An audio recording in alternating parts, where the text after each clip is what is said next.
Porque a escatologia fala sobre isso, fala sobre os finais dos tempos. E os finais dos tempos envolvem, como a Bíblia diz, uma tribulação, o surgimento de um anticristo.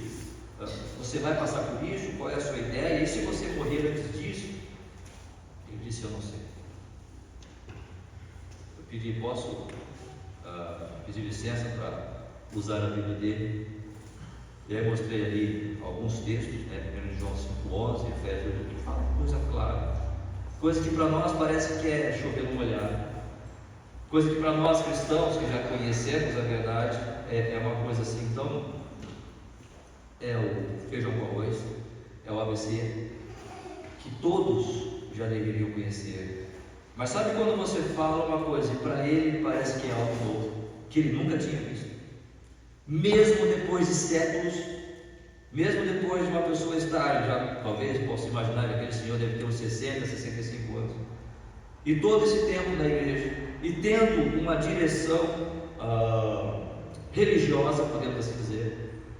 Mas quando você apresenta textos básicos, como 1 João 5,11, e o testemunho é esse, que Deus nos deu a vida, e a vida está em seu Filho. Quem tem o Filho tem a vida, quem não tem o Filho de Deus não tem a vida eterna. São coisas básicas, porque pela graça sois salvos mediante a fé, isto não vem de vós, porque na nossa conversa ele diz: eu não sei se eu vou ser salvo ou não, porque isso depende de Deus. Então a gente vai, então depende se você foi uma boa pessoa ou não, é isso. E isso é sempre a mesma conversa e não muda, irmãos. Está ali claro na palavra. Eu abri a Bíblia dele, a Bíblia católica, eu mostrei para ele: olha, está aqui, não é pelas nossas mãos. Nós podemos nos acumular de conhecimento em qualquer outra área, mas quando vamos falar sobre a graça de Deus, este talvez seja o assunto mais desconhecido da raça humana, porque não é um assunto que você vai conseguir compreender mediante estudo, mediante uma teologia apurada, mediante um tempo zeloso ali, dispensado, debruçado sobre a Bíblia. É necessário a ação de Deus, para que a pessoa possa então compreender o que é de fato uma conversão real. A conversão real não passa por uma observação de obras, de listas de coisas que eu posso ou não posso fazer.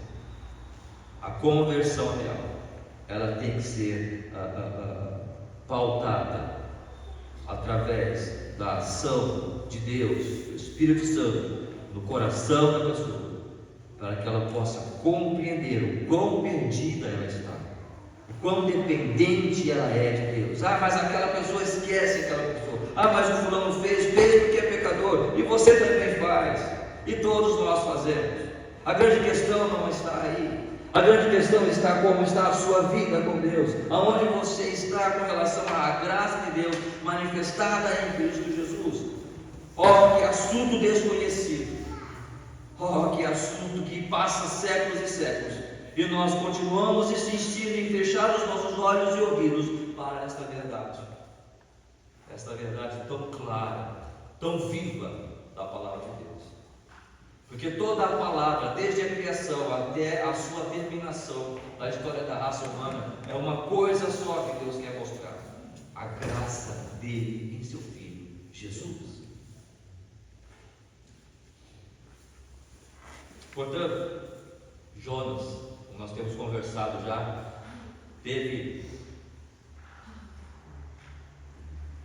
eu gostaria muito de ver aquele Senhor. E depois nós conversamos, ele disse: volta mais vezes, ele dizendo para mim: volta mais vezes, vamos conversar mais sobre isso. Eu falei: volto sim.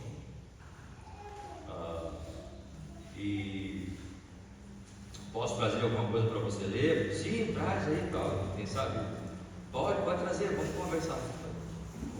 Vou preparar o material para levar para ele. Até onde vai eu não sei, é Deus quem sabe.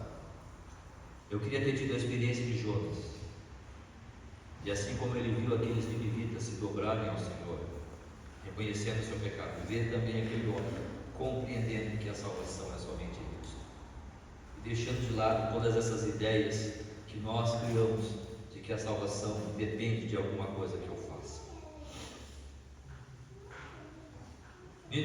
Jonas teve essa experiência maravilhosa naquela cidade. Aqueles homens eram homens maus. Os ninivitas eram homens sanguinários, duros com relação aos seus inimigos, matavam sem piedade, dominavam sem qualquer tipo de pena, sejam mulheres, homens, crianças, idosos, exterminavam todos. E eles não estavam nem um pouco preocupados com o moral, ou com a vida do próximo, a vida alheia. Estes eram os ninivitas, estes eram os assírios. E Jonas teve a oportunidade de ver aqueles corações, aqueles homens perdidos se renderem ao Senhor. Você não deseja ver isso? Você não deseja também ser usado por Deus para ver isto acontecendo? Eu não estou falando no nível social, eu não estou falando no nível moral. Tudo isso vai passar. Aquilo que é moralidade, aquilo que é social, tudo isso um dia não terá mais o seu valor. Ainda que a moralidade tenha o seu valor, ainda que a vida em sociedade também tenha o seu valor, e precisamos nós como cristãos preservar isso e trabalhar para isso. Porém a questão aqui é aonde está de fato o novo nascimento espiritualmente falando, o trabalho de Deus em fazer com que aquela pessoa compreenda a sua condição de pecador. E aí sim, conversando com ele mais um pouco, eu falei e li Efésios 2:8, e aí eu li Efésios 2:10 também, porque somos feituras dele, criados em Cristo Jesus para as boas obras. As boas obras não estão distantes da ideia de Deus. Deus nos criou para elas, mas elas não são efetivamente a condição para a nossa salvação. Elas são, na verdade, uma ilustração daqueles que já foram salvos.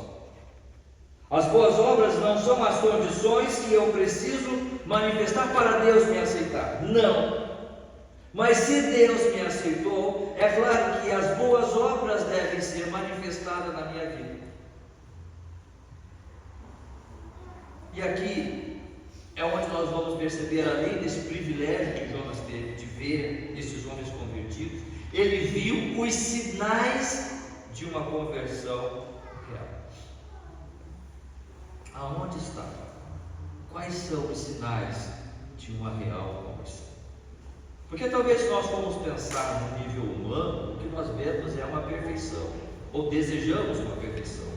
Por isso que as mídias sociais fazem tanto sucesso. Porque nós temos sobre nós esta, e talvez isto até seja uma questão pré-Éden, ou pré-queda do Éden, porque Deus nos criou como seres perfeitos, e como seres perfeitos que somos, nós desejamos uma perfeição. Mas eu não entendi, pastor, por que as mídias sociais têm a ver com isso? Porque quando você vê uma foto na mídia social, como você vê aquela pessoa? Bonita, perfeita. Ninguém vai tirar uma foto de si depois de acabar de acordar, antes de pentear o cabelo, lavar o rosto, ou até mesmo tomar um café para despertar. Ninguém vai tirar uma para postar. Não, ninguém vai fazer isso. Eu quero me mostrar com o meu rosto perfeito, harmonioso. Eu não quero postar na minha família algum conflito. Eu quero postar a minha família feliz e alegre. Todo mundo num parque, brincando, correndo, na praia, dia lindo, um dia de sol. Eu não vou postar uma foto quando nós estamos brigando ou discutindo em casa. Não é verdade? E aí, nós nos acostumamos com a ideia. E por isso que a mídia faz tanto sucesso, porque ela quer mostrar aquilo que é lindo, aquilo que é belo. E aí nós buscamos isso, nós curtimos isso, nós buscamos essa perfeição, só que ela não existe. Essa perfeição total, completa, sem interrupções, ela não é real. Ela não é verdadeira. Porque nós somos imperfeitos. E por isso precisamos da graça de Deus. Mas as mídias sociais têm sido um refúgio para nós nos colocarmos ali, postarmos fotos. Não estou dizendo que não possam postar fotos, tá, irmão?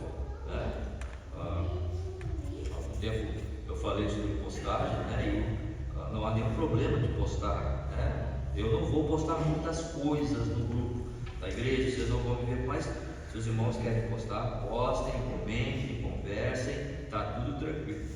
A minha grande questão que eu tenho falado é quando há uma dependência, eu estou falando isso por causa de experiências que eu tenho, há uma dependência da minha vida espiritual, do meu devocional, porque o pastor postou aquela coisa. Estou falando isso dentro dessa ideia, né? A vida com Deus, a minha vida diária, o meu devocional é eu com Deus, né?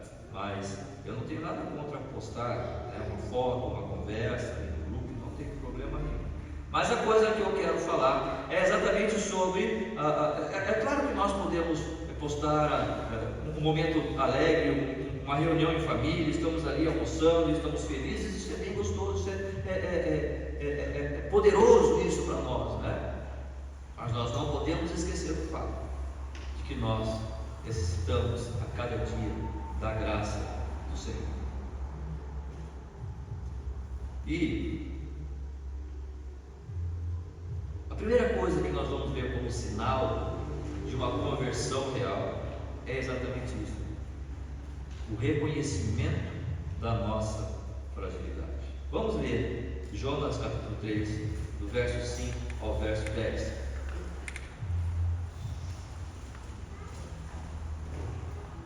6 versículos aqui.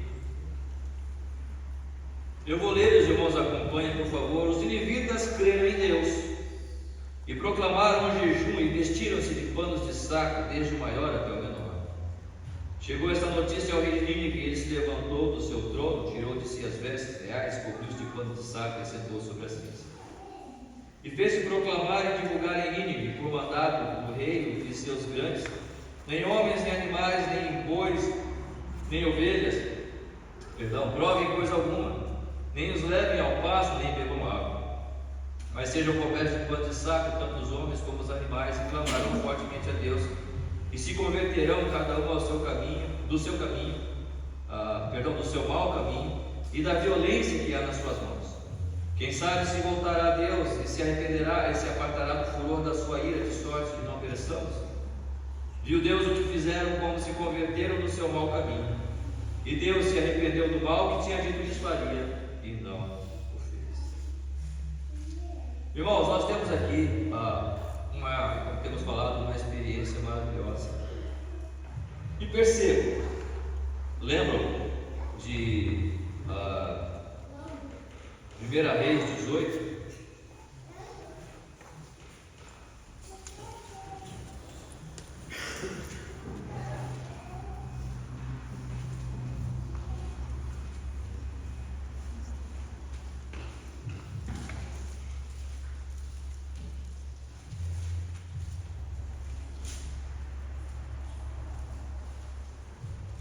Reis 18, Elias contra aqueles profetas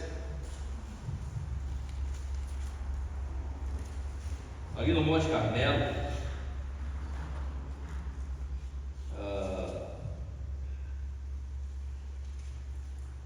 E lembram que Elias disse o seguinte: eu quero desafiar os profetas de Baal. Vamos fazer o seguinte, vamos fazer aqui 2 sacrifícios. Eu oro ao meu Deus e vocês oram aos seus deuses, os profetas que ali estão.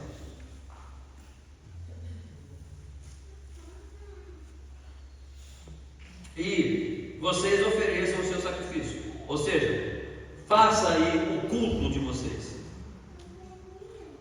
E vejam se Deus, capítulo 18, versículo 23: deixem-nos, pois, 2 novilhos, escolham eles para si um dos novilhos, e divididos nos pedaços, ponham sobre a lenha, porém não lhe metam fogo, e eu prepararei o outro novilho, e porei sobre a lenha, e não lhe meterei fogo. Verso 24: então invocai o nome de vosso Deus, e eu invocarei o nome do Senhor, e há de ser que o Deus que responder por fogo, e esse é que é Deus. E todo o povo respondeu e disse: é boa essa palavra, bora lá, aceitamos o desafio, vamos lá, postamos então. Disse Elias: quem vencer ganha um churrasco, Disse Elias aos profetas de Baal: escolhi para vós outros um novilho, preparai primeiro, porque vocês são muito, invocai o nome do vosso Deus. Então eles tomaram, versículo 26, tomaram o novilho, prepararam, invocaram o nome de Baal, e percebam, desde a manhã até o meio-dia, dizendo: Baal, respondes, porém não havia uma voz que respondesse, e manquejando se movimentavam ao redor do altar que tinham feito.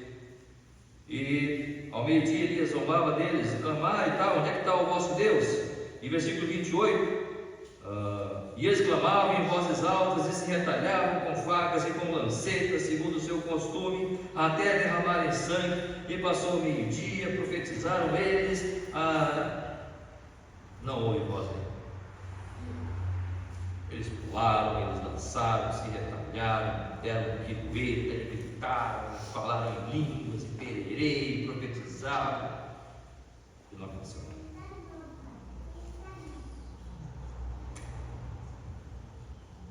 Aí Elias disse: vocês terminaram aí o show de vocês aí? Terminaram a coreografia de vocês aí? Terminaram o batuque de vocês aí? O Deus de vocês está bravo aí, Porque está vindo, Quem sabe está dormindo, quem sabe está viajando. Elias zombou deles, Aí Elias disse o seguinte: chega aqui. Aí Elias preparou ali o novilho, e no devido tempo, no versículo 36, para se apresentar a oferta de manjares, aproximou-se o profeta Elias e disse: ó Senhor, Deus de Abraão, de Isaque e de Israel,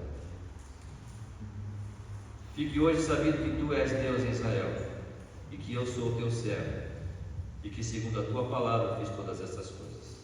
Responde-me, Senhor, responde-me, para que este povo saiba que tu, Senhor, és Deus, e que a ti fizeste retroceder o coração deles. E então caiu fogo. Não adianta pílula, não adianta enfeite, não adianta batuque, não adianta perfumarias.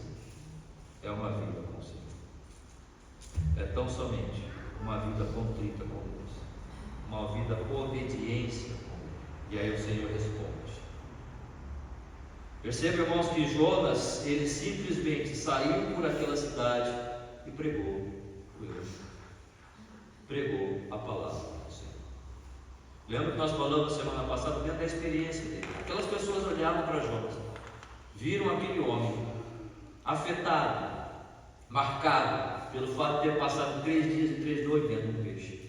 O ácido gástrico daquele animal, com certeza, talvez até tenha machucado a pele daquele homem. Eu não sei como estava o cabelo, eu não sei como estava a cor da sua pele, mas com certeza ele foi afetado por aquela situação. Deus quer usar você dentro das experiências que você tem, dentro das experiências boas ou ruins que você passou, para ser usado na mão dele. Não adianta. Ele não está esperando que todos aqui façam o seminário. Ele não está esperando que todos aqui sejam teólogos. Ele não está esperando que todos aqui tenham um doutorado em teologia. Ele está esperando que você use aquelas experiências, boas ou ruins, que Ele te deu, para que com isso você seja uma ferramenta útil nas mãos dele. Deus não está esperando coisas maravilhosas. Ele pode usar homens e mulheres com testemunhos maravilhosos, com palavras maravilhosas. Deus usou Paulo dentro da sua característica, como falamos semana passada, para levar a palavra aos gentios. Mas enquanto isso, Ele levou Pedro, um pescador, para levar a palavra aos judeus. E cada um dentro da sua realidade, do seu ministério.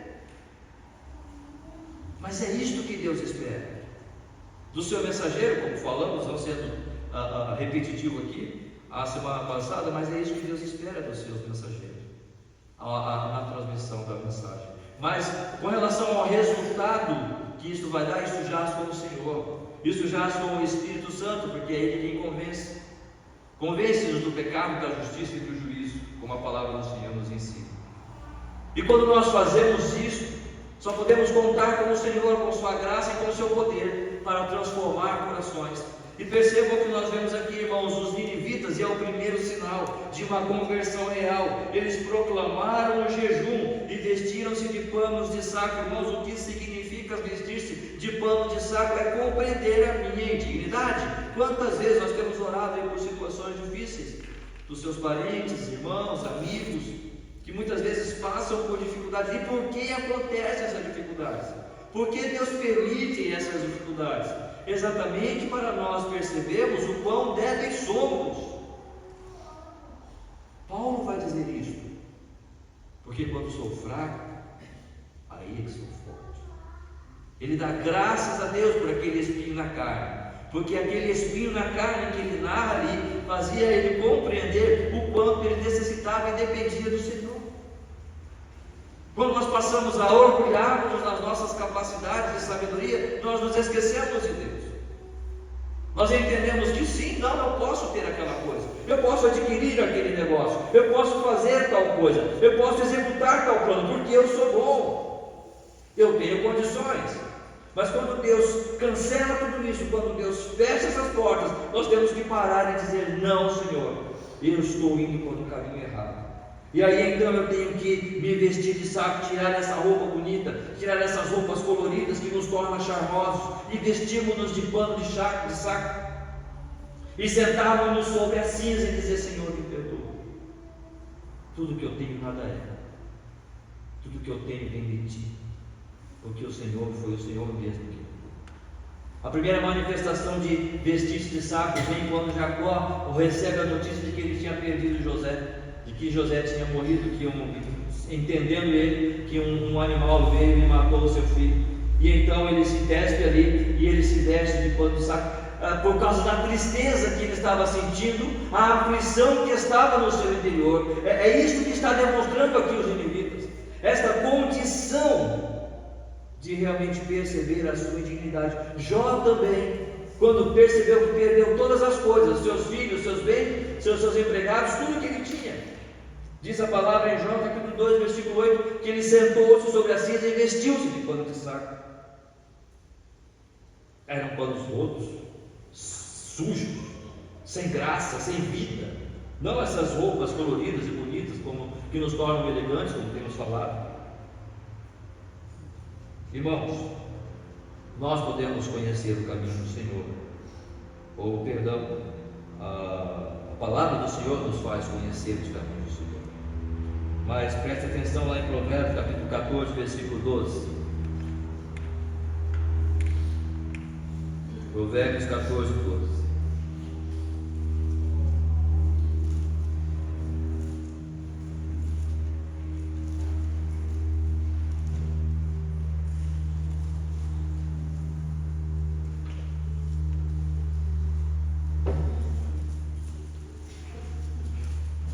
Há caminho que ao homem parece direito, mas ao cabo dá em caminhos de morte. O Senhor nos faz conhecer através da sua palavra a sua vontade, o seu caminho, aquilo que Ele quer. Mas Ele dá liberdade ao homem para traçar o seu próprio caminho, para traçar a sua própria direção, dizer: este é o caminho do Senhor, mas eu vou por aqui. Eu vou por aqui. E o que vai acontecer? Ao final, ao cabo, dá em caminhos de morte. Irmãos, estes somos nós.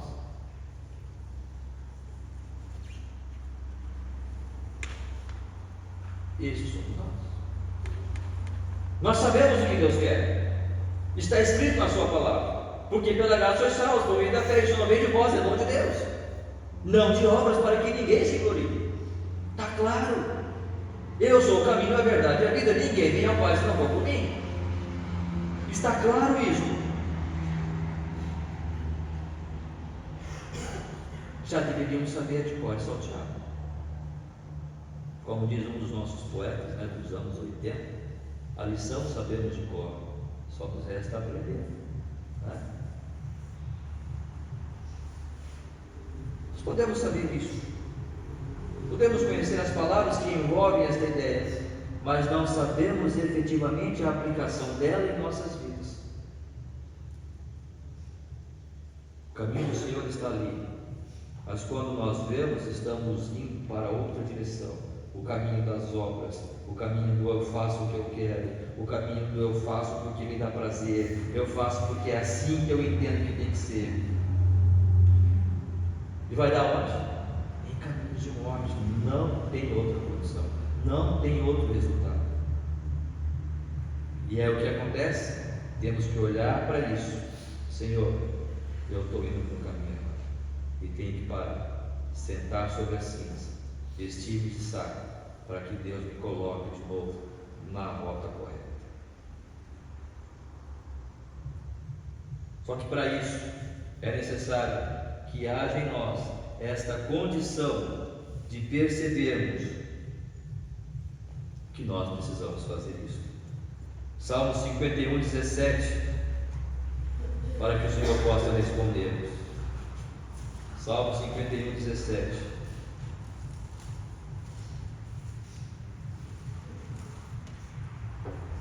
Sacrifício agradável a Deus são espírito quebrantado, coração compungido e contrito, não o desprezarás, ó Deus.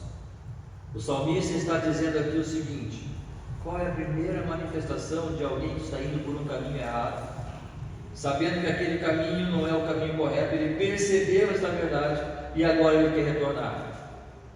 Coração quebrantado, compungido, contrito. Este coração, esta alma, Deus não desprezará. E vestir-se de saco aqui representa isso. Os ninivitas estão olhando para si, para as suas ações. E quais são as ações deles? Versículo 8 vai dizer: mas sejam cobertos de pano de saco tanto os homens como os animais, e clamarão fortemente a Deus, e converterão cada um do seu mau caminho e da violência que há nas suas mãos. É necessário nós entendermos que, como os homens, mesmo nós não sendo ninivitas, mesmo nós não sendo assírios, Paulo vai dizer lá em Romanos capítulo 1: os seus caminhos são caminhos de morte, é a nossa condição. Há violência sim nas nossas mãos. Quando nós mentimos, quando nós falhamos, quando nós erramos, quando pecamos, seja qual for a área. É a mesma coisa que eu estar pegando um prego e pregando a Cristo, rejeitando o seu reino na minha vida. Isso é violência contra o Senhor, é violência contra a sua palavra, contra a sua lei. Os meus maus pensamentos, os meus maus intentos, é a violência contra a justiça, contra a santidade de Deus. É preciso parar. É preciso ter um coração contrito. É vestir-se de saco, sentar-se sobre a cinza e dizer: Senhor, eu não sou. Mas enquanto o orgulho permear o meu coração, não haverá salvação. Mas a verdadeira conversão, ela se mostra através desta humildade, desta compreensão. Me permitem, mas eu vou ter que ler de novo, revisitar Mateus capítulo 5. O sermão da montanha, não é? Bem-aventurados os pobres de espírito. Começa ali, né? Eu nada sou, Senhor. Eu sou pobre, eu me sento agora nas cinzas. Eu me cubro de saco. Eu vou me despir agora de todas estas coisas, né, que me tornam um pouco mais bonito. E eu vou perceber a minha dignidade e a minha pobreza. Este é o primeiro sinal da verdadeira conversão. Porque o que Cristo fez foi exatamente isso: morrer por causa do meu pecado. E quando eu olho para a cruz, é exatamente isso que eu vejo. Eu vejo sua graça e seu amor, mas eu vejo também o meu pecado lá. E Ele morreu por causa disso.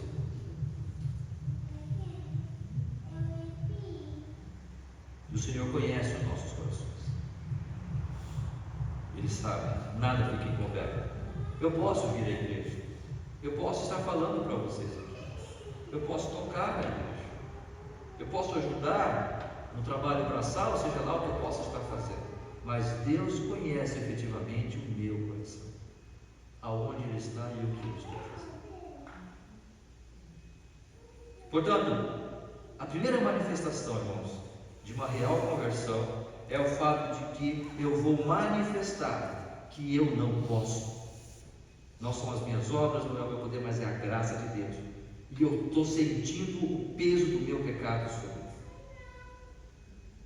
Só que isso pode acontecer ali no meu quarto, no escuro do meu quarto? Pode acontecer, claro que sim. mas o resultado disso também se dará lá fora. Não, eu não vou poder ser cristão só dentro do meu quarto, ou só talvez na minha família, ou só talvez na minha igreja, junto com aqueles que falam a mesma língua. Isso será manifesto lá fora também, junto com os meus amigos. Eu não posso deixar de falar. Perceba, os ninivitas creram em Deus, e quando eles creram, eles proclamaram jejum e vestido de saco. Mas eu queria salientar no versículo 6 o seguinte: chegou esta notícia ao rei de Nínive. A ação das pessoas independe da ação do rei. A ação das pessoas, ou seja, a conversão, o crer em Deus, não dependeu do edito do rei sobre eles. Eles tomaram a iniciativa de realizarem um culto a Deus, um culto de arrependimento. Galera, vamos se vestir de sábio, sentar sobre a ciência aqui. Olha o que esse homem está pregando. Eu me arrependo, e você me arrependo também, e você também me arrepende. Já viram aqueles filmes cristãos onde todo mundo se converte? Né? Tem os filmes, a gente tem um filme para salvar uma vida, né? Os filmes tudo funciona, todo mundo se converte, né? Na vida real não funciona bem assim, mas nos filmes acontece. Mas eu posso imaginar que foi mais ou menos assim, ou talvez melhor do que isso, porque a cidade toda ela toma a iniciativa de realmente manifestar a conversão, o arrependimento, esta conversão, e isto fica notório quando chega aos ouvidos do rei. Versículo 6: chegou esta notícia ao rei de Nínive. Chegou a notícia de que o povo estava reunido e estava contrito e se arrependendo do seu pecado.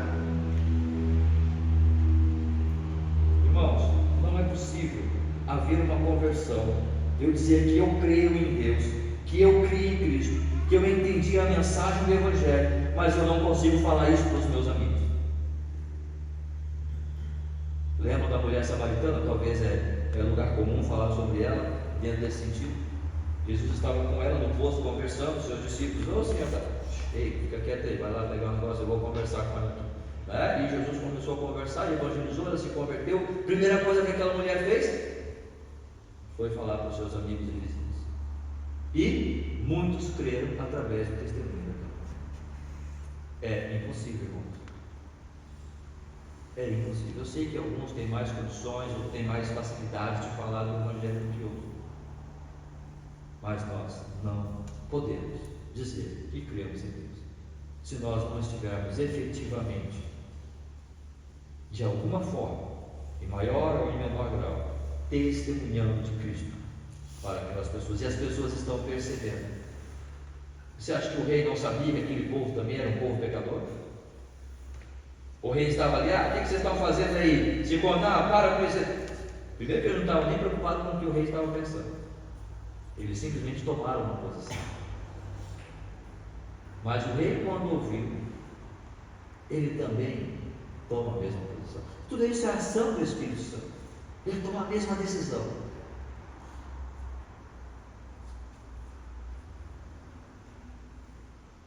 Porque ele simplesmente tomaram a iniciativa. O que não aconteceu com Jonas.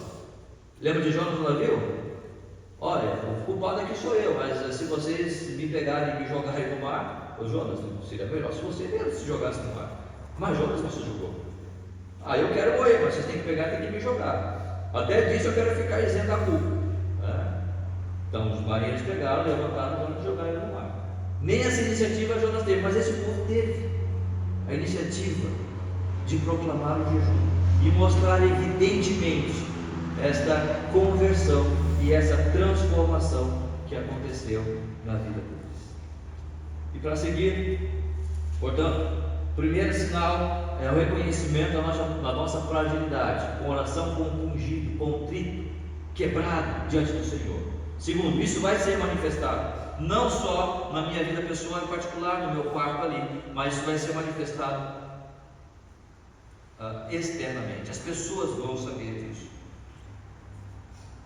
E terceiro, nossos bens. Conversão. Eu creio em Deus, sim. Eu creio, o Senhor Jesus é o meu rei, Jesus está no centro do meu coração, tal. Mas e as suas coisas? O que você tem? Seus planos, sua carreira, pertence também ao Senhor? Ou você quer continuar dominando essa coisa? O seu tempo, seus planos, seus sonhos? Perceba, quando isso chega aos ouvidos do rei, o rei se levantou do seu trono, tirou de si as vestes reais, cobriu-se de pano de saco, seguiu a mesma direção do povo e fez-se proclamar. Agora sim ele proclama um edito em Nínive: por mandado do rei, e seus grandes nem homens, nem animais, nem bois, nem ovelhas provem. Por que bois e animais? O que os bois e os animais têm a ver com isso? Irmão, os bois e animais, os bois, os animais, os ovelhas, os animais aqui não representam apenas um bichinho de estimação. Em Provérbios 2,10 vai dizer que o justo cuida bem dos seus animais. Nós não estamos aqui para promover a ideia de maltrato, claro que não. Mas os bois e animais aqui representam, em primeiro lugar, os bens deles. E qual que era o edito do rei? O que ele tinha divulgado? Nada, nem homem, nem mulher, nem criança, nem boi, nem ovelha, nada prove coisa alguma. Mas vai morrer tudo. Não interessa. Se a gente morrer, morreu. Daqui 40 dias o Senhor vai nos destruir, a gente vai morrer igual. Que diferença vai fazer? Se nós tivermos bois, animais, alguma coisa, se nós tivermos algum bem, o Senhor vai nos destruir igual. Percebam que eles creram nisso. Percebam que eles creram nesta verdade. Portanto, nada mais importava no que diz respeito àquilo que eles tinham, aquilo que eles possuíam. E percebam que o rei, apesar de ser rei, nós podemos começar pelo povo, porque eles não se importaram se o rei ia realmente aprovar a decisão deles ou não. Eles tomaram a iniciativa. E o rei então também toma a mesma iniciativa deles de se compungir com relação ao seu pecado. E o rei, apesar de ser rei, não estava preocupado com o seu status, com a sua posição, com os outros nobres. O que eles vão achar de mim? Olha, eu sou rei, eu preciso manter o status. Olha, eu preciso manter... Não, ele não estava preocupado com isso, com a sua carreira, com o seu status, com sua família. E o meu cunhado chato, cara, nem vai me encher o saco, porque você fica falando que agora eu virei crente, Não, os meus amigos, meus amigos aqui dos nossos encontros reais aqui, vão tirar sarro de mim. Não importa. Eu vou estabelecer um decreto que todos no reino se vistam de saco e sentem-se sobre a cinza e vamos jejuar. Não importa minha posição, minha carreira, não importa os meus bens, os nossos bois, nossas ovelhas, porque bois e ovelhas representavam o sustento deles, representavam materiais de troca, um conteúdo de troca, de venda ou de alimento. Nada mais importava. Porque quando nós nos convertemos, nós dizemos, nada mais tem importância.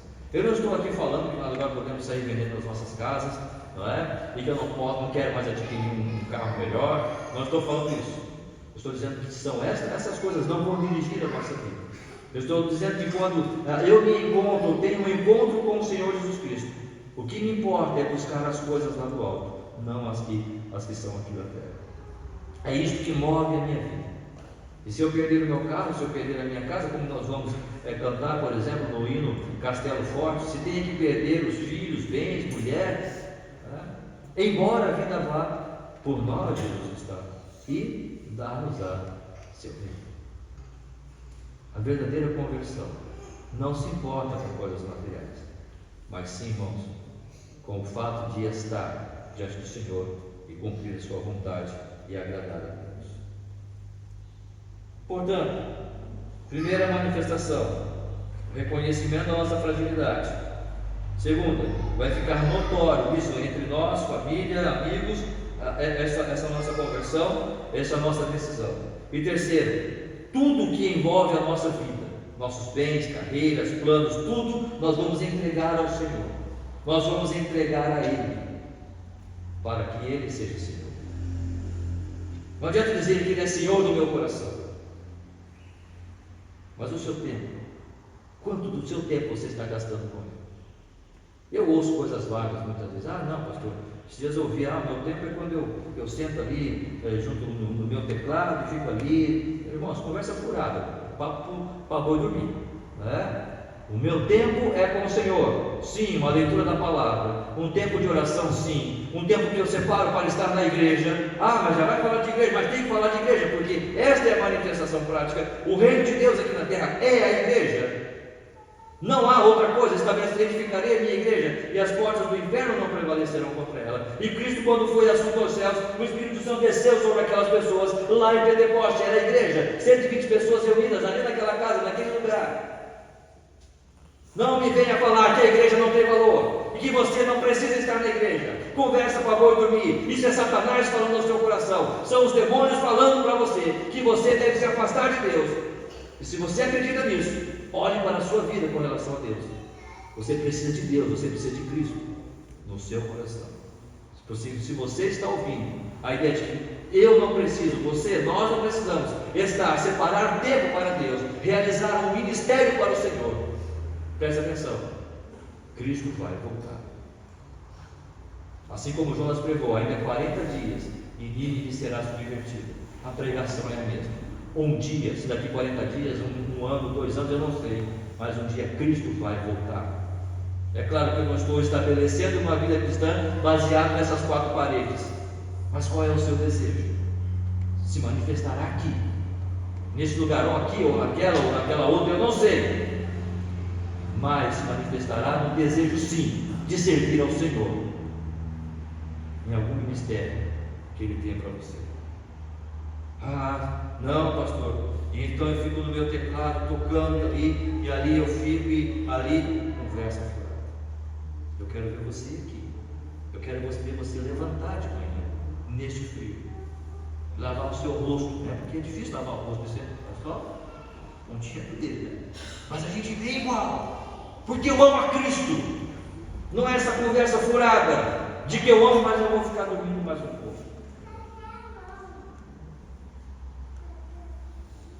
Isso não é conversão. Pode enganar quem quiser. E esta palavra é dura, eu sei que é, mas é a palavra de Deus, eu não posso falar nada diferente disso. Mas estamos nos enganando dentro de um evangelho social que está sendo pregado, que eu posso ir dizer que creio em Deus. Você crê em Deus? Sim, até os demônios creem. Mas a minha fé em Cristo me leva a sair da minha casa, da minha cama, e ir até os meus irmãos. Eu não gosto muito deles, não, mas eu preciso estar ali, porque eu amo a Cristo antes de mais nada. Mas eu quero aprender a amar esses irmãos. Eu quero aprender a conviver com eles mesmo nas dificuldades, porque eu sei que é isto que o Senhor quer.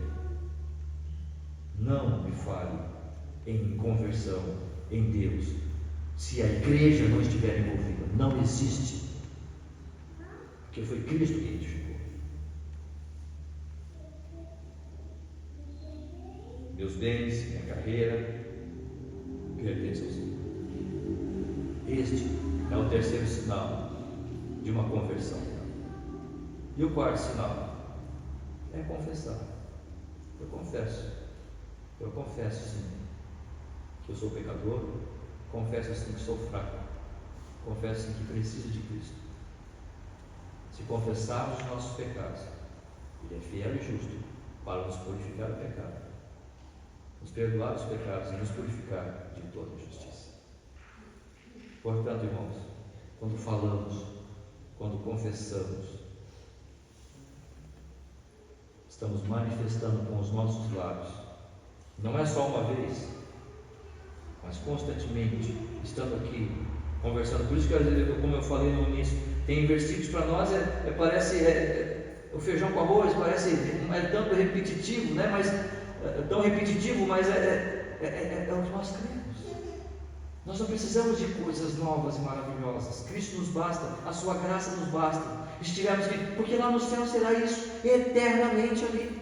vivendo, adorando a Ele, falando, lembrando da sua graça, da sua misericórdia sobre nós e do seu amor manifestado a nós, de Deus em Cristo Jesus, eternamente. Se nós não pudermos fazer isso em 100 anos aqui nessa terra, como é que nós esperamos ir para a vida eterna, para eternamente louvarmos a Deus dentro dessa mesma realidade?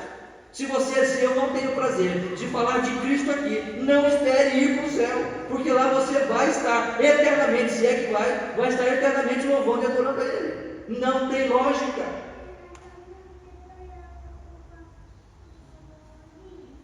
Eu não gosto muito da igreja, mas eu sei que vou para o céu. Não vai. É impossível.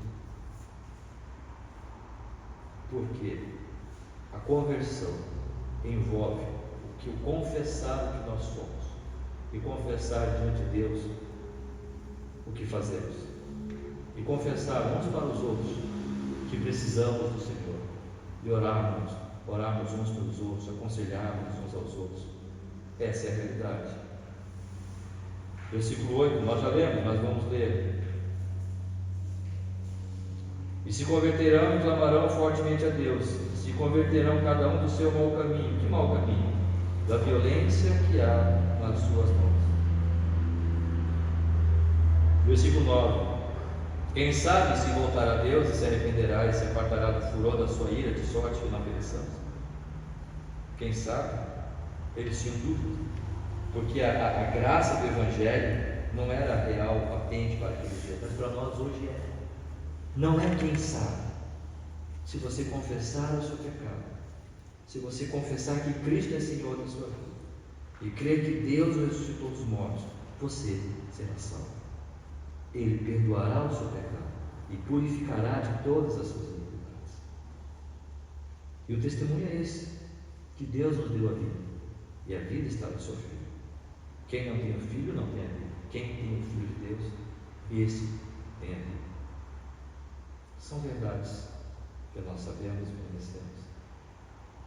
Teoricamente, efetivamente há isso em nosso coração. Todos aqui podem dizer: sim, esta é uma verdade que permeia a minha vida, pastor. Amém. Não, busca o Senhor. Porque a vontade de Deus não é que nenhum se perca, mas que todos sejam salvos. Possamos entender isso como queiramos, dentro de uma visão calvinista ou até arminianista, não é essa questão. Mas o fato é que a porta está aberta para todos chegarem a esta salvação e encontrarem esta verdade. O que significa isso? Todos? Podemos conversar. Mas o fato é que a palavra de Deus está dizendo que, inclusive você, está livre para se encontrar com Deus e dizer: Senhor, eu quero entregar a minha vida ao Senhor.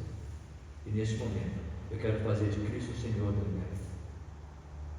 Que o Espírito Santo fale isso ao seu coração e que você possa compreender isso e manifestar essas características, reconhecendo a sua fraqueza, e que nós possamos manifestar isso a cada dia, reconhecendo a nossa fraqueza, que isso fique palpável para aqueles que nos veem e nos conhecem.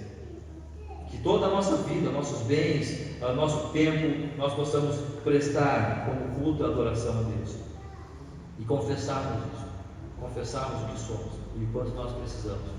E mais uma vez, me perdoe, bem-aventurados os pobres de espírito, porque verão a Deus. Bem-aventurados os que choram, bem-aventurados os mansos, bem-aventurados aqueles que têm fome e sede de justiça, a justiça que há em Cristo Jesus.